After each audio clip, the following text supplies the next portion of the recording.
अब देखिए पहला क्या है, रासायनिक अपक्रिया एवं समीकरण। अब सवाल यह है कि रासायनिक अपक्रिया होती क्या है। देखिए अगर कोई दो पदार्थ आपस में मिल जाए, दो पदार्थ आपस में मिल जाए और एक कोई तीसरा नया पदार्थ बन जाए, एक कोई तीसरा क्या हो, नया पदार्थ अगर बन जाए, न्यू प्रोडक्ट, तो इस प्रक्रिया को क्या बोला जाता है, रासायनिक अपक्रिया। इसको पढ़ने के लिए हमें सबसे पहले परिवर्तन पढ़ना होगा। क्या पढ़ना होगा, परिवर्तन। तो चेंजेस जो होते हैं, चेंजेस टू टाइप्स के होते हैं। परिवर्तन कितने, चेंज जो होता है यानी जो परिवर्तन दो प्रकार से होता है। तो दो प्रकार देखिए, एक हमारा क्या होता है, भौतिक परिवर्तन और एक हमारा होता है क्या, रासायनिक परिवर्तन। दो प्रकार के परिवर्तन होते हैं, एक भौतिक परिवर्तन और एक रासायनिक परिवर्तन। फिजिकल चेंज में क्या होता है, ऐसा परिवर्तन जिसमें पदार्थ की केवल क्या बदल जाए, अवस्था में परिवर्तन हो जाए। यानी क्या हो, पदार्थ की अवस्था में परिवर्तन तो हो जाएगा, परिवर्तन हो जाए, परंतु कुछ नया ना बने, तो ऐसे परिवर्तन को क्या बोलेंगे, भौतिक परिवर्तन। जैसे आप देखिए बर्फ पानी है, अब पानी को अगर क्या कर दिया जाए, हीट कर दिया जाए, गर्म कर दिया जाए, तो पानी अगर गर्म किया जाएगा तो जलवाष्प बन जाएगा। क्या बन जाएगा, जलवाष्प। इसका मतलब क्या है कि ये गैसीय अवस्था में चेंज हो गया, लेकिन गैसीय अवस्था में परिवर्तित हो गया। दूसरी बात देखिए, अगर इसको ठंडा कर दें तो ये बर्फ में परिवर्तित हो जाएगा। इसका मतलब ये ठोस अवस्था में परिवर्तित हो गया। किस अवस्था में, ठोस अवस्था में। तो यहां पर देखिए हो क्या रहा है कि जल को जब गर्म किया गया तो जलवाष्प में बदल गया, यानी अवस्था चेंज हो गई, और अगर ठंडा किया गया तो वो बर्फ में बदल गया, यानी ठोस अवस्था में परिवर्तित हो गया। इसका मतलब ये है कि यहां भी H2O लिक्विड में था तो भी उसका फार्मूला H2O है, ठोस में होगा तब भी उसका क्या है, फार्मूला H2O है, और जलवाष्प में तब भी उसका क्या है, फार्मूला H2O है। इसका मतलब ये हुआ कि पदार्थ की अवस्था में तो परिवर्तन हुआ, लेकिन किसी भी प्रकार से उसके संगठन में कोई परिवर्तन नहीं हुआ। तो इसका मतलब कि अगर पदार्थ की किसी भी अवस्था में परिवर्तन हो जाए लेकिन उसमें कुछ नया ना बने, तो इस प्रकार के परिवर्तन को क्या बोला जाएगा, भौतिक परिवर्तन। दूसरा देखिए रासायनिक परिवर्तन। तो यहां पे क्या है, जैसे मान लीजिए कि दो पदार्थ को आपस में मिलाएं, एक मान लीजिए A है और दूसरा क्या है, B है। दोनों पदार्थ को आपस में मिला दीजिए और मिलाने के बाद एक तीसरा नया प्रोडक्ट बन जाए C, तो इस प्रकार के परिवर्तन को क्या कहेंगे, रासायनिक परिवर्तन। जैसे आप देखते हैं दूध है, दूध से दही का बनना। अब यहां देखिए दूध है, अब दूध में क्या है कि हमें एसिड मिलाना पड़ेगा। क्या मिलाना पड़ेगा, एसिड।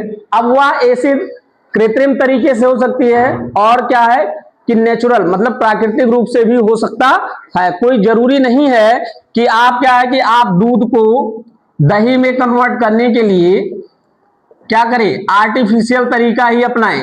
आप देखते हैं ना घर पे क्या होता है, जावन होता है ना, जावन को क्या करते हैं, दूध में डाल देते हैं, फिर वो किसमें परिवर्तित हो जाता है, दही में। और होटल में देखते हैं क्या होता है कि दूध लेकर के और उसमें आर्टिफिशियली टार्ट्रिक एसिड को डाला जाता है, जिससे वो दही में परिवर्तित हो जाता है। तो ऐसा परिवर्तन जिसमें कुछ नया बनता है उसे क्या बोला जाता है, रासायनिक परिवर्तन। और ऐसा परिवर्तन जिसमें कोई नया नहीं बनता है, केवल उसकी अवस्था में परिवर्तन होता है, उसे क्या बोलते हैं, भौतिक परिवर्तन। इतना छापो। उसके बाद देखिए इसका एक दो प्रॉपर्टी भी देख लीजिए। जैसे देखिए कि भौतिक परिवर्तन क्या होता है, उत्क्रमणीय होता है। उत्क्रमणीय का मतलब कि ये एक बार उत्पाद में परिवर्तित हो सकता है और उत्पाद से फिर ये अभिकारक में परिवर्तित हो सकता है। मतलब जैसे बर्फ है, तो बर्फ को अगर क्या किया जाए कि गला दिया जाए, यानी गलन ऊष्मा दी जाए, तो ये चेंज हो जाएगा किसमें, पानी में। और अगर पानी को फिर से ठंडा किया जाए तो ये क्या होगा कि ये फिर से बर्फ में परिवर्तित हो जाएगा। इसका मतलब ऐसी अभिक्रियाएं जो दोनों दिशाओं में चलती हैं, मतलब अग्र दिशा में भी जा सकती है और पश्चिम दिशा में भी जा सकती है, उसको हम लोग क्या बोलते हैं, उत्क्रमणीय अभिक्रिया कहते हैं। तो जो हमारा भौतिक परिवर्तन होता है वह एक प्रकार से उत्क्रमणीय अभिक्रिया के अंतर्गत आने वाला प्रक्रिया है।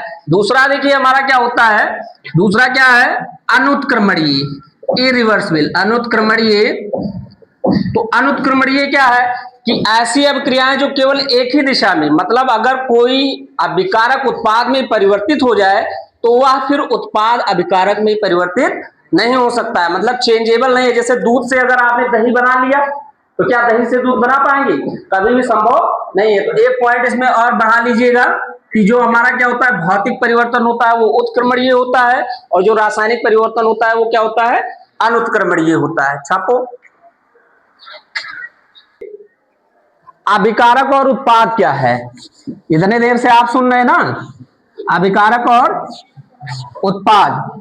तो यहां देखिए अभिकारक और उत्पाद क्या है, रिएक्टेंट एंड प्रोडक्ट। अभिकारक एवं उत्पाद, reactant and product, reactant and product. देखिए जो अभिक्रिया के लिए तैयार होता है, यानी जो अभिक्रिया करने के लिए तैयार या सक्रिय होता है उसको क्या कहते हैं, अभिकारक।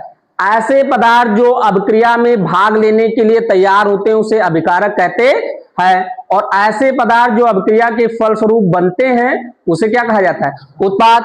जैसे कंसीडर करिए कि मान लीजिए एक अभिक्रिया है ए और बी, और ये दोनों आपस में मिल गए तो बन गया सी और डी। इसका मतलब कि इस सी और डी को बनाने के लिए ए और बी आपस में क्रिया कर रहे हैं, तो ए और बी आपस में क्रिया कर रहे हैं, तो इसका मतलब ये हो गया क्या, अभिकारक, और बना क्या, सी और डी, इसका मतलब ये क्या हो गया, उत्पाद। अब हम एक एग्जांपल लेंगे, जैसे देखिए कि कार्बन है, कार्बन को किससे लिखते हैं, सी से, और ऑक्सीजन के साथ ये रिएक्शन कर लिया तो क्या बन जाएगा, कार्बन डाइऑक्साइड। तो यहां कार्बन और ऑक्सीजन क्या है, दोनों आपस में अभिक्रिया किए हैं तब जाके क्या बना है, कार्बन डाइऑक्साइड। इसलिए कार्बन और ऑक्सीजन क्या हो जाएंगे, अभिकारक, और कार्बन डाइऑक्साइड क्या हो जाएगा, उत्पाद। ठीक है, दोनों का डेफिनेशन अपने मन से लिखो, लिखो सभी लोग अभिकारक और उत्पाद का। देखो रासायनिक अभिक्रिया क्या है, जब भी दो या दो से अधिक परमाणु, अणु या यौगिक आपस में मिल करके पुनर्व्यवस्थित होकर के नए उत्पाद का निर्माण करते हैं तो इस प्रकार की अभिक्रिया को रासायनिक अभिक्रिया कहा जाता है। मतलब क्या कि दो हो या दो से अधिक हो, अणु हो, परमाणु हो, वो आपस में मिल करके पुनर्व्यवस्थित होकर के एक नए उत्पाद का निर्माण करते हैं, तो इस प्रकार की प्रक्रिया को क्या बोला जाता है, रासायनिक अभिक्रिया। जैसे मान लीजिए आपके पास एक H2 अणु है और एक O2 अणु है, दोनों अणु है, दोनों आपस में क्या हो गए, दोनों आपस में मिल जाएंगे, तो मिलने के फलस्वरूप क्या बनेगा, H2O।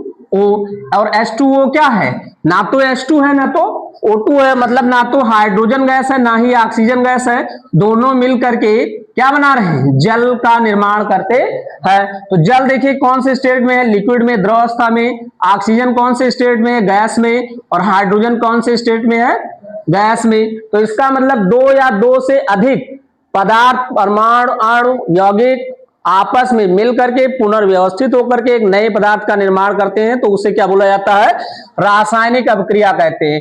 रासायनिक समीकरण क्या है, किसी भी रासायनिक अभिक्रिया को प्रदर्शित करने वाले यौगिक, परमाणु, अणु को सूत्रों या संकेतों के माध्यम से व्यक्त करना क्या कहलाता है, रासायनिक समीकरण। मतलब कोई रासायनिक अभिक्रिया है, उस रासायनिक अभिक्रिया में कौन कौन से पदार्थ भाग लेते हैं, उन पदार्थ को संकेतों या सूत्रों के माध्यम से व्यक्त करना क्या कहलाता है, रासायनिक समीकरण कहलाता है। जैसे मान लीजिए आप लिख रहे हैं कि कार्बन का दहन ऑक्सीजन की उपस्थिति में होता है, ऑक्सीजन की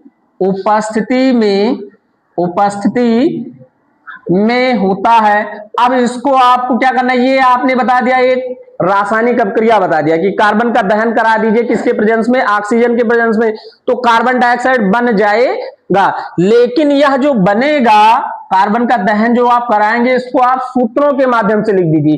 तो जब आप सूत्रों के माध्यम से लिख देंगे तो C+O2 इज इक्वल टू क्या, CO2। और ये देखिए अभिक्रिया बता रही थी लैंग्वेज में, इसको हमने संकेत के माध्यम से लिख दिया, तो यही हमारा क्या हो जाएगा, रासायनिक समीकरण हो जाएगा। ये क्या हो जाएगा, रासायनिक समीकरण हो जाएगा। अब रासायनिक समीकरण भी दो प्रकार से होते हैं, एक होता है कंकाली या असंतुलित रासायनिक समीकरण, और एक होता है कंकाली या संतुलित रासायनिक समीकरण। तो आप इसको बता सकते हैं कि जो रासायनिक समीकरण होता है, रासायनिक समीकरण वह दो प्रकार से होता है, एक संतुलित रासायनिक समीकरण, संतुलित रासायनिक समीकरण, और एक हमारा होता है असंतुलित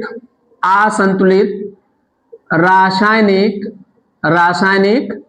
समीकरण। इसका मतलब क्या है, देखिए संतुलित किसे कहेंगे, जिसमें अभिकारक और अभिकारक एवं उत्पाद दोनों की मात्रा समान हो, यानी अणु परमाणु या यौगिक की संख्या समान हो, तो उसे क्या बोला जाएगा, संतुलित। और जिसमें क्या होगा कि अभिकारक या उत्पाद की मात्रा बराबर नहीं होगी, वो क्या कहलाएगा, असंतुलित। एग्जाम्पल में देखिए, जैसे मान लीजिए आपके पास H2 plus Cl2 is equal to क्या, हाइड्रोजन गैस क्लोरीन गैस दोनों मिलके हाइड्रोक्लोरिक अम्ल है। अब इधर कितने हाइड्रोजन है, 2, और इधर कितने, 1, तो इधर 2 कर दीजिए। अब देखो इधर भी 2 हाइड्रोजन 2 क्लोरीन, इधर भी 2 हाइड्रोजन और 2 क्लोरीन। तो इस प्रकार देखिए कि अभिकारक और उत्पाद में परमाणुओं की संख्या क्या है, समान है। तो ये हमारा हो जाएगा क्या, संतुलित रासायनिक समीकरण। इसी अभिक्रिया को अगर ऐसे लिख दिया जाए H2 plus Cl2 is equal to HCl, तो यहां देखिए इधर क्या है, अभिकारक में हाइड्रोजन कितना है, 2, और उत्पाद में हाइड्रोजन कितना है,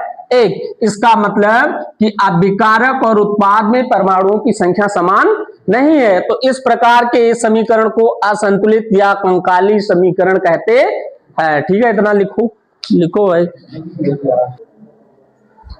देखो, तो रासायनिक अपक्रिया के प्रकार इसके बाद हमको पढ़ना है। तो रासायनिक अपक्रियाओं को 4 वर्गों में बांटा जाता है। कितने, 4 वर्गों में बांटा जाता है। पहला देखिए क्या है, पहला है योगात्मक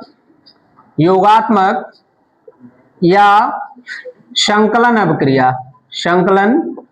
अपक्रिया, या इसको कॉम्बिनेशन और एडिशन रिएक्शन बोला जाता है, एडिशन रिएक्शन कहते हैं। दूसरा देखिए है वियोजन अपक्रिया। दूसरा क्या होता है, वियोजन अपक्रिया, डिसोसिएशन रिएक्शन, वियोजन अपक्रिया, डिसोसिएशन रिएक्शन। और तीसरा हमारा देखिए क्या है, तीसरा है प्रतिस्थापन अपक्रिया। इसका मतलब सब्स्टिट्यूशन रिएक्शन। और तीसरा हमारा क्या है, चौथा क्या है, द्वैविस्थापन अपक्रिया, double displacement reaction, double displacement reaction, double displacement. अब देखिए पहला हमको इसमें क्या पढ़ना है, पहला हमको इसमें पढ़ना है योगात्मक या संकलन अपक्रिया। तो इसमें क्या होता है, इसमें देखिए क्या होता है कि जब 2 या 2 से अधिक पदार्थ को आपस में मिलाया जाता है तो केवल एक ही नया उत्पाद बनता है। मतलब दोनों अभिकारक के अणु जुड़ करके केवल एक ही नए उत्पाद का निर्माण करते हैं। तो ऐसे रासायनिक अपक्रिया को क्या बोला जाता है, योगात्मक या संकलन अपक्रिया कहते हैं। जैसे मान लीजिए इसका डेफिनेशन लिखना हो आपको, तो आप डेफिनेशन इसका बहुत आसानी से लिख सकते हैं। क्या लिख सकते हैं कि जब दो से अधिक पदार्थ आपस में मिल करके केवल एक नए उत्पाद का निर्माण करते हैं, निर्माण करते हैं, तो ऐसी रासायनिक अभिक्रिया को योगात्मक या संकलन अभिक्रिया कहते हैं, संकलन अभिक्रिया कहते हैं। जैसे मान लीजिए आपके पास दिया है एक परमाणु या यौगिक है, मान लीजिए ए और दूसरा क्या है बी, दोनों आपस में मिल गए और दोनों आपस में मिलकर के एक नए उत्पाद का निर्माण कर रहे हैं जो क्या है सी। तो यहां देखिए ये अभिकारक कितने थे, 2, और उत्पाद कितना बना 1, और वो भी नया, मतलब वो अभिकारक की तरह नहीं है। जैसे एग्जांपल देखिए, जैसे आपके पास क्या है H2 प्लस O2, मतलब हाइड्रोजन गैस और ऑक्सीजन गैस दोनों मिलके क्या बना लेंगी H2O, यानी जल बना दिए। क्या बना दिए जल। ऐसे देखिए H2 है प्लस I2 है, दोनों आपस में जुड़ जाएं तो हाइड्रोजन आयोडाइड बना देंगे 2HI।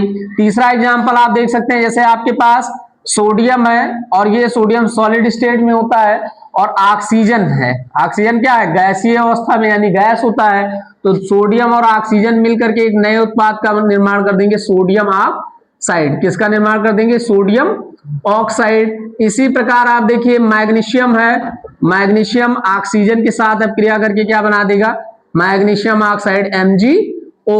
तो यहां देखिए कि योगात्मक या संकलन अभिक्रिया ऐसी अभिक्रिया होती है जिसमें 2 या 2 से अधिक परमाणु आपस में जुड़ करके केवल एक नए उत्पाद का निर्माण करते हैं। तो ऐसी रासायनिक अभिक्रिया को क्या बोला जाता है संकलन या योगात्मक अभिक्रिया कहते हैं। जैसे इसको कार्बनिक में भी देख सकते हैं, जैसे CH2 डबल बॉन्ड CH2, जैसे यहां देखिए आपके पास क्या है CH2 डबल बॉन्ड CH2, और इसका रिएक्शन करा दिया जाए किसके साथ H2 के साथ, किसके प्रेजेंस में Ni के प्रेजेंस में। तो यहां होगा क्या कि इसका एक बांड टूट जाएगा, और एक बांड टूटने पर एक H इस कार्बन के पास और एक H इस कार्बन के पास, तो इस कुल मिलाकर के यहां हो जाएगा CH3 और ये भी हो जाएगा क्या CH3। तो इस प्रकार की अभिक्रिया को क्या बोलेंगे संकलन अभिक्रिया कहते हैं। नोट करो इसको।